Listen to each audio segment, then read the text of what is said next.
Welcome to the Authentically Healing podcast with Bridget P. Brown, licensed clinical social worker. This podcast was formerly called the Overcomers Podcast, but we rebranded and switched over to Authentically Healing.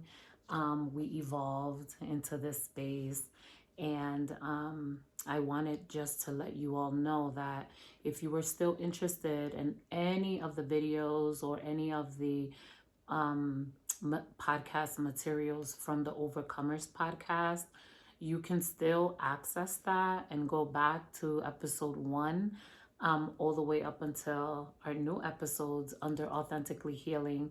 The graphic is going to look like Authentically Healing, but the actual information and video and audio is under the Overcomers podcast. So no need to fret or worry. You're not missing out on anything. It's all healing. It's all universal. And I just wanted to let you all know on that change.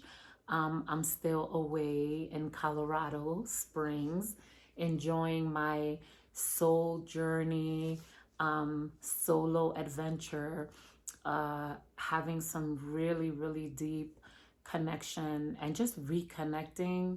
I think I was burnt out and definitely very hyper vigilant and in a state of just easily triggered.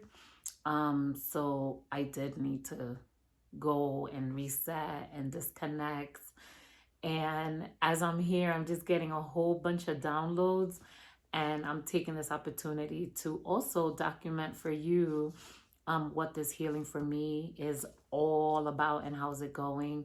I had such an amazing, amazing breakthrough yesterday to today.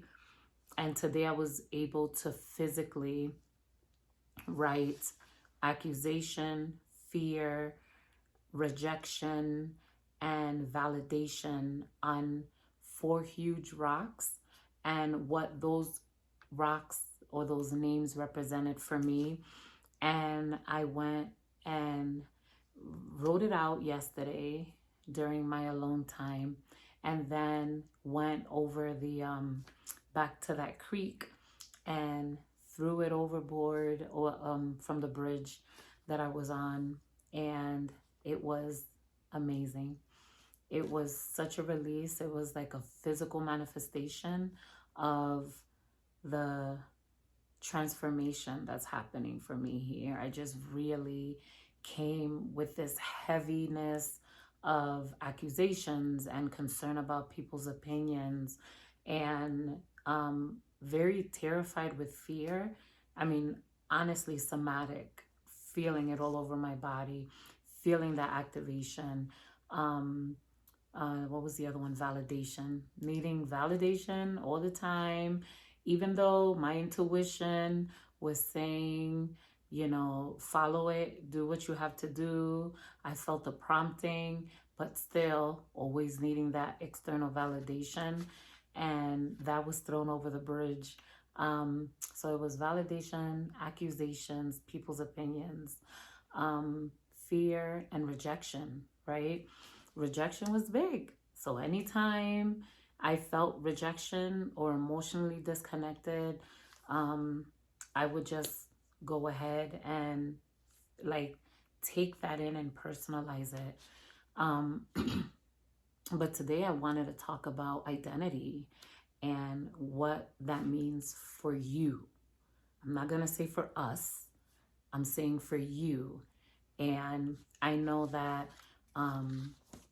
everyone takes on whatever identity they want to take.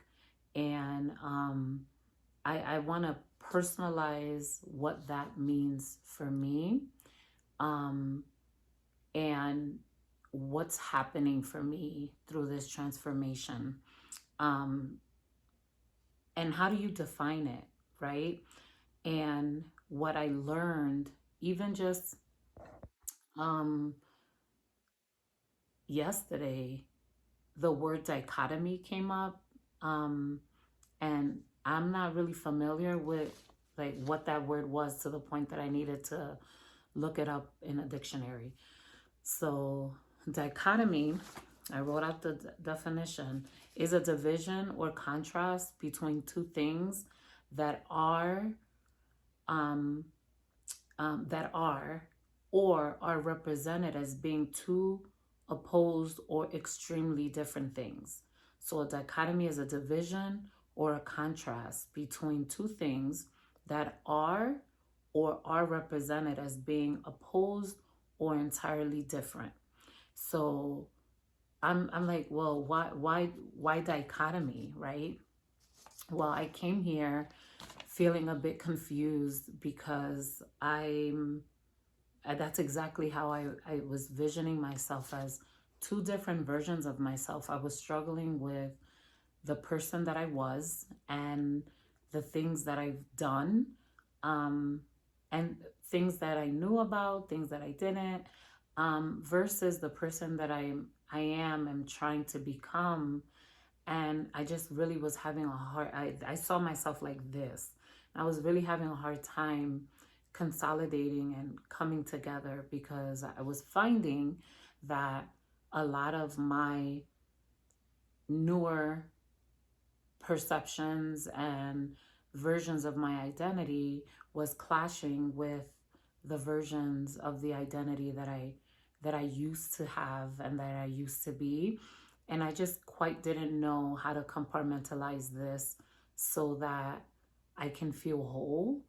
Um, and a lot of us walk around feeling divided, right? Feeling like there are parts of us that is not resolved, especially around people who've experienced trauma and the things that they've experienced for themselves, as far as sexual abuse, physical abuse, emotional abuse or neglect.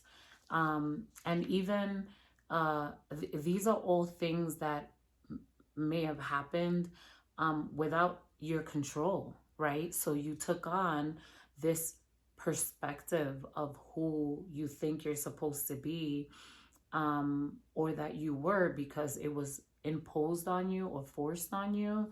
And then now you find yourself conflicted with who you want to be, right? Maybe you're coming into your awareness of, wait, this isn't, what I want to do or what I want to be. But then again, you may be learning the tools of who you want to become, right? Maybe you're in therapy and you're learning that certain normalized behaviors that you were experiencing was not healthy. Or maybe you're setting healthy boundaries and you're recognizing, wait a second, this no longer feels good to me. So now you're kind of faced with this new person that you're evolving into, but feeling a bit conflicted because that was who you were, right? That was what you took part in. That was what you did. And now you're conflicted and wanting external validation to kind of prompt you and let you know that no, this is a good decision. Maybe that is a good choice for you. Maybe rehab is a good option for you, right? Maybe going into, or even re-entering back into the community after being incarcerated, and now you're out in the community and you're trying to do things the right way, and wanting to redefine who you are, but you find yourself stuck with what people are saying, or where they want to box you in. Or maybe you're in the church like moi, and you're recognizing that certain ways that things are presented are more opinionistic, if I can say that. It's based on opinion and not so much on on the truth. And you find yourself feeling uneasy. And I honestly, I came here fully confused, because I was I had identified myself as something for so long, and then now I'm kind of emerging, right? And becoming who I'm becoming, and recognizing that it differs a lot in the ways that I used to be, right? Education, just new knowledge, um, new awareness of where you really are and the things that you've struggled with in the past. And, you don't know who you are now, right? Or who you want to be. How can you heal and shift and become who you are when you don't know, or you don't know how to define who this person is, right? Trauma affects how we see ourselves because of the violation that occurred, right? Let's use sexual abuse as an example. You're a child that was mishandled, molested, or full on sexual abuse, and your innocence was taken from you. That wasn't something that you intended, that wasn't something you brought on yourself. Maybe you were physically abused, and the person that you trusted to take care of you is actually not a very safe and healthy person to maintain this safe. So safety was taken from you, and you recognize, like, wait a minute, either parents or adults are supposed to keep me safe, when in fact they took away my safety, they took away my innocence, they took away my ability to self-regulate, because I never learned how to self-regulate. So whatever it is that you find yourself wrestling and struggling in, now you may be moving and growing and healing in areas that you've recognized, wait a minute, so what do I do with all this now? How can I resolve who I was with who I am today? And when I came here, as I mentioned a couple of episodes before, I honestly was struggling with the type of teenager, and the things that I experienced at such a young age, versus the person that I became. I thought I checked all my boxes, everything was resolved, and then this truth comes out after 20 years, for me, and I was having a hard time healing the 18-year-old version of myself, um, without condemnation, right? And without pointing fingers, without criticism. Part of all that young girl was is who I was, right? Part of everything that I'm doing now within my life, and the type of woman that I'm becoming, is all part of my life, is it's me. But yet I had this divide between the two that I was really struggling with. And I was taking on people's accusations. I was taking on the need for external validation. I was taking on the need of being afraid of not, I don't know, becoming, like, afraid of failing, and afraid of, I don't want to say being found out, right? But essentially, a part of me was so full of shame, and guilt, about my past, that, yeah, I was afraid that I was gonna look like I'm not. And even though I've always been very open, even though I convey it, I own it, um, inside of me, Bridget was having problems owning her whole story. Even in the sense of always feeling rejection, right? And feeling like those areas within myself wasn't welcomed. And I had to think back, all my life I felt like an outcast. I was always rejected. And what began to happen was that I had to start speaking up for Bridget.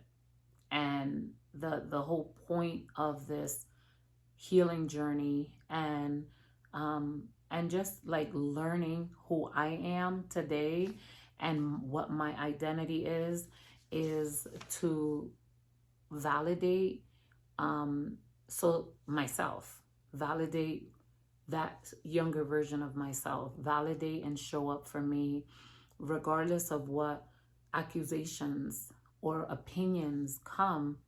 It shouldn't really penetrate, because the barrier that I've created for safety for me should be thick enough to dismiss a lot of the things that will come, because it will come. It's all part of life, right? It's, everyone has an opinion. Everyone has an idea of what your life should be like, but really it's about how you want to live your life and what you're doing. I know for me, as far as my identity, um, I'm finding that, as a believer, right? And even owning that in its whole truth, that I am a therapist, and but I'm also a believer, and I believe in Christ. I'm a Christian, and it's important for me to be able to be okay with being a Christian, with having a personal relationship with God. I think that the church has, and not so much, well, yeah, religion within the context of a church building, they tend to separate us from who God sees us as, versus the structure that they have in place to define what makes you a certified Christian or not. And I think that's where we all fall short when we're in religion, because it really is about personal relationship, and it really is about allowing God to do the work that He has for us to do, and grounding ourselves first. I've been able to identify and see that He has made me beautifully and wonderfully, but I didn't believe that. I didn't believe, well, maybe the newer version of me, but not the old version. The old version, I'm like, no, she's not beautifully and wonderfully made. And even in that same condition, the healing of going back to that space, and just knowing that God was even in that, and allowing His love, because His love was truly there even in that moment. And that brought me so much healing this week so far, with just knowing that God's light shines right within my soul. He stands eye to eye to me, and His love and his energy just radiates right into my eyes, into my soul. And in my soul, where my brokenness was, where my heartache was, where my lack of of of knowing who I was lied. And what He showed me is that through His love, through that connection that I have with Him, He's able to consolidate and sew me together, like two ripped pieces of me, right? My old piece and my new piece. And this is the dichotomy that He was showing me about myself, that His love intertwines between both, and He makes me whole. And I want to extend that same opportunity for you, to just sit and know that just how God made you is how you, that's how He wants you. There's a story that, and I'm just personalizing it and talking about myself, just so that you can understand that you are not disqualified. And if I have my own set of issues that I'm working through, I want to model that, and I want to just extend to you the truth that even with the tattoos, even with the piercings, even with the putting on the pants, with the dressing down or dressing up, however it is that you feel comfortable in being, God will use and love you just that way. And I was questioning myself, even as a pastor, right? Because it's like, you're just too much, or you have too much of a story, you're too transparent and open. But in that transparency, in me sharing my story, is where I feel like I can connect with people. And I know that if there was a me for me when I was going through these separate situations, my life could have been so much more different. It could have been so much more, I could have made better choices and been able to support myself and mentor myself, right? If there was a me for me in that time. And I just feel like our time is so precious, and we lose so much time with trying to box people in a box because that's how we think that they should be. And that sometimes we also play into the language of oppression, right? And we also, there's a lot of people that are marginalized, that may feel disqualified, right? That may not fit within people's boxes. And I'm finding that grace that I'm able to extend to everyone because of what I was going through. There was a season in my life, within even the context, I bring up 2020 with everything that happened within my marriage and my family, because that was where, COVID happened and everything happened with it. But it was the most recent event that I can really identify with right now. But when that whole situation happened, with this DNA test and the truth of the that came out about my daughter, it was, I needed grace extended to me at that time. And like, I think at that point, I really understand when we are to offer forgiveness and when we are to offer grace, there's always going to come a time that we're going to need forgiveness, right? And we're also going to need grace. Empathy is so crucial, and teaching our children how to be empathetic with other people who are in certain situations, even when they're wrong, because that's the whole point, right? Even when there has been an offense, but practicing what empathy is, there's going to come a time where you are going to be in need of that. And I feel that because of that experience being so detrimental for me, especially from people who I would have expected to be more gracious, more loving, more enduring. And that was not the case for me, right? But what that taught me was not turn me, well, initially it turned me a bit bitter. I will say I did pause God. I didn't want to be in this scenario. But then I had to own the fact that I participated in this act 20 years ago, right? And even still, I had to own the truth, not just for me, but for my daughter, and know that everything that happens was the pivotal point for me, had everything to do with how I handled this and how I allowed myself to overcome this space. And what I found is that I'm not your, sugarcoat cookie cutting kind of person. I'm different, and I'm loud, and I'm sensitive, and I'm a bit aggressive. I'm an advocate. And all of these elements of myself create my identity. And because I am in Christ, He understands and He loves every single part of my identity and how He has made me. And the point that I want to convey and I want to keep stressing is that you need to own who you are, all the parts of you, the old parts, the new parts, and the parts that are coming.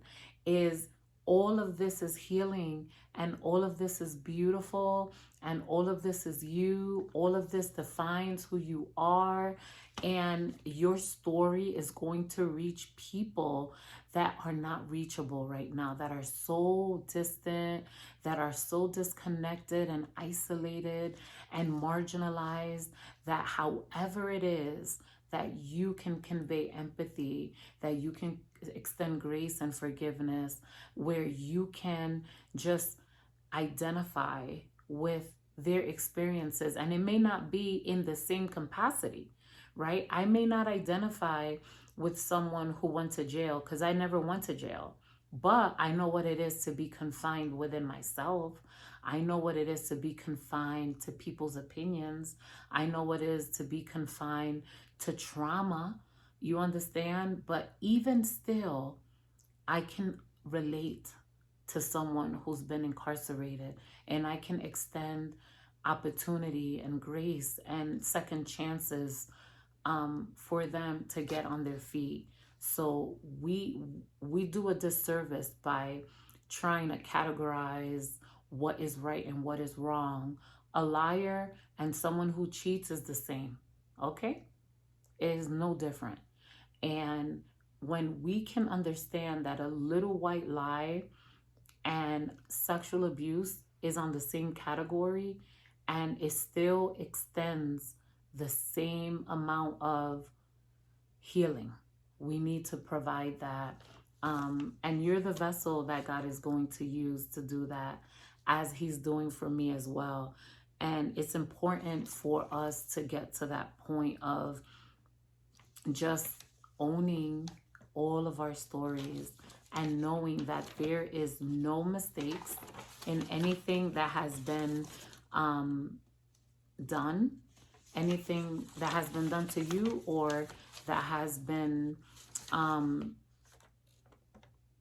done by you. It's all forgivable. It's all a learning opportunity to be a storyteller of your story.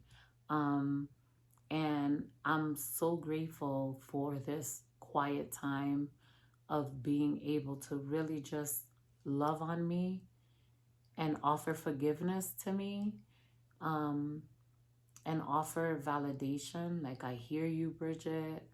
I know that that happened to you.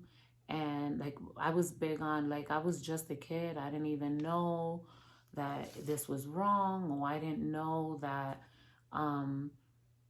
it was like, it happened. So how do I just heal? And I just had to recognize that I lost a lot of things. And I mean, that's life. I lost my trust in people. I lost my voice, right? I lost my innocence. I lost faith in people, and I was believing that I can take care of my own self, that no one was there to meet my needs, that I needed validation in order to feel confident about myself. I lost self-esteem and confidence.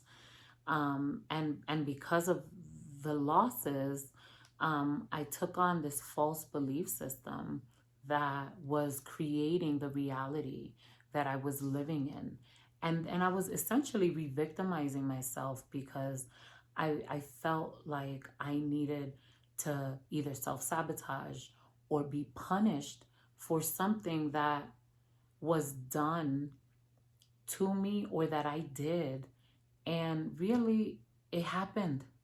So the healing is in us owning what happened, and then just sending some love to us, right? I would love to offer you a personal relationship with Christ, right? Your own personal relationship with my higher power, and knowing that even in that personal relationship, I'm not inviting you to religion, I'm not inviting you to a church building, even though, you know, you're more than welcome to come to ours.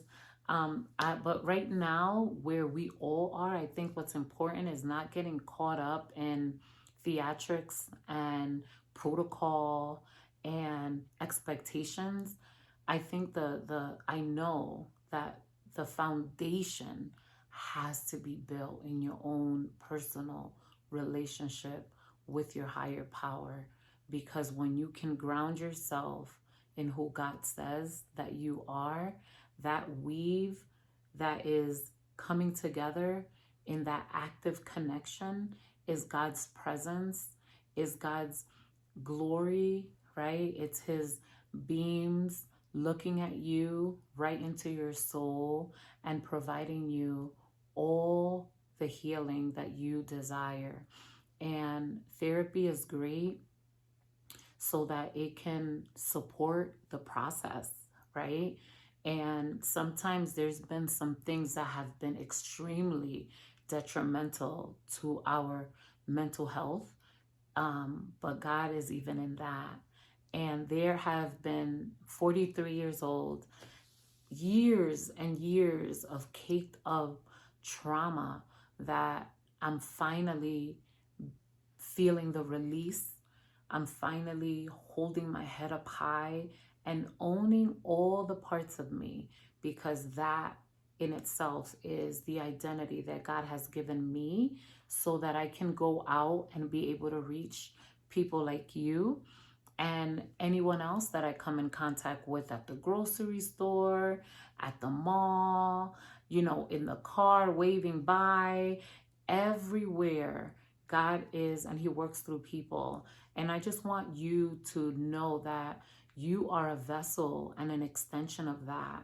And when you can connect yourself and ground yourself with your higher power, receive the love that you are asking you for and the healing that you are asking for you for, you're going to see the manifestation of that just coming up and out of you, and it extends to others.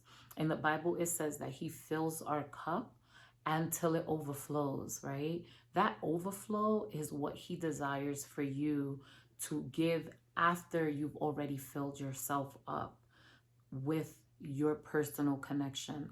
You have to be grounded and connected. And, you know, you might be guarded right now and may not be open to talk to people. And you might be feeling isolated right now and might not be able to trust. Yes, I validate your experiences and the things that you've been through. But you know who's right next to you, in the room with you? Everywhere you go, God. And all you have to do is talk to Him like I'm talking to you now. Nothing magical or mystical. So practical, so simple. He is a friend, and it's just such an amazing, vibrant energy that just flows all through you, because we are energy. Everything about us is energy. The air around us, all of that. We are to be open and out, not closed in and isolated. And we've been in our heads for way too long. I know I was, and this is the reason why I felt so compelled to just flow and help you to understand that we have an identity that we first have to own. Um, and then once we own our identity, we have to allow God to come in and connect us again, connect us to Him, connect us to ourselves so that we can become healthier mentally. It's all about spirit, soul, and body. He wants to make us whole, and so that we can find the balance that we need. This is all part of authentically healing. Your authentic story is what He wants, is what you want for you. you want to authentically heal. This is me in all its fullness. And I'm not taking anything away. I'm not cutting nothing out. I'm not tweaking anything. This is all that I am. And I love her. I love her. I love Bridget. I am owning all of her. And even when she has an attitude, or even when she's a bit reactive or tired, guess what? I love that version of her too, even though she is a lot. Even when she is a lot, I know my husband can agree, and my kids as well. But you know what? What matters the most is that I'm okay with that.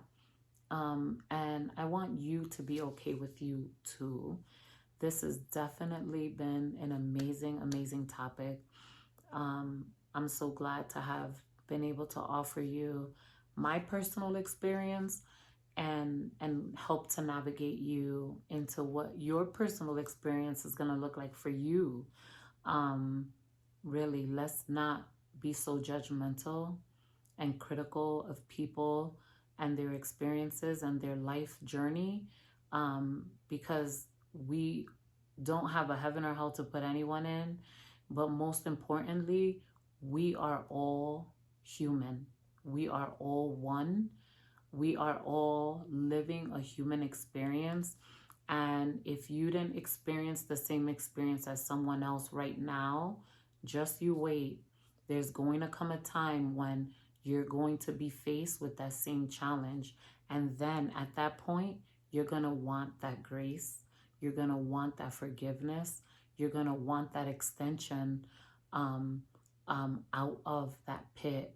So let's not be so judgmental. Let's just really ponder our ways and ask, how can I be a better human in this life? How can I help others have a better life because I've been nicer, or because I smiled and waved goodbye or hello? Let's let's just think about that and sit on that. Thank you so much for joining the Authentically Healing podcast with Bridget P. Brown. Until next time, see you later. Bye.